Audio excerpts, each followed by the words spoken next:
Lois finds Eddie in the quarter-main kitchen and says she's being looking for. Hello everyone. Welcome to my channel. I hope everyone is having a wonderful day.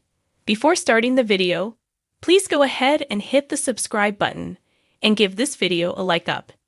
Him all over. She says they are alone, so he can tell her that he remembers her. She saw the look on his face when he saw her. He admits she looks familiar, but that's it. Lois flashes back to moments with Ned, their romance, her finding out he was really Ned Ashton, and leaving him even though she had his child. Eddie swears he doesn't remember her or their wedding, neither does he remember their daughter. Just then, Brooklyn enters with Chase. Brooklyn introduces Chase to Lois.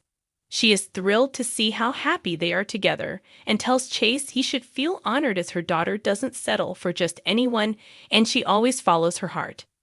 Eddie asks if Lois' heart led her to him. She says they have a complicated past, which Chase doesn't want to hear. Chase doesn't mind, so they sit down. Lois explains her heart led her to a man who didn't exist. She notes she was young and naive and became infatuated with Eddie Main, who she thought was a salesman by day and rocker by night. She had no idea when they met that he was Ned Ashton, who married another woman while married to her. Lois asks if this is ringing a bell for him, but Eddie doesn't recall it.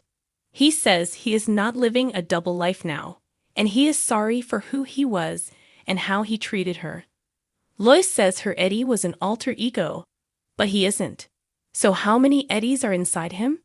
She rants that she and Ned have a lot of memories together, but he has forgotten all of the terrible things he put her through, but also the wonderful times they had. She pities him for that. He screams he doesn't need her pity as he's fine and storms out. Lois apologizes to Chase, but he jokes now he knows where her daughter gets her spirit. Brooklyn is glad Chase finally got to meet her mom, and Lois says the feeling is mutual. In another area of the house, Tracy waits for Finn to arrive for backgammon night. Gregory arrives instead, stating he has a score to settle with her. She tells him to let her have it, but he thanks her for doing what he was putting off. She can't believe he's not angry. He is, but also knows anger is a waste of time. Tracy laughs but apologizes, as she was convinced he was going to be angry, not waxing philosophy.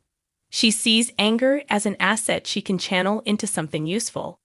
He isn't shocked. Gregory beats Tracy 3 games in a row, and she praises his skills. He's tired, so he needs to be getting home. She tells him she looks forward to the next game. Tracy lets Gregory know that Yuri will drive him home. She again says she really is sorry about his diagnosis, and she gives him a hug and a peck on the cheek.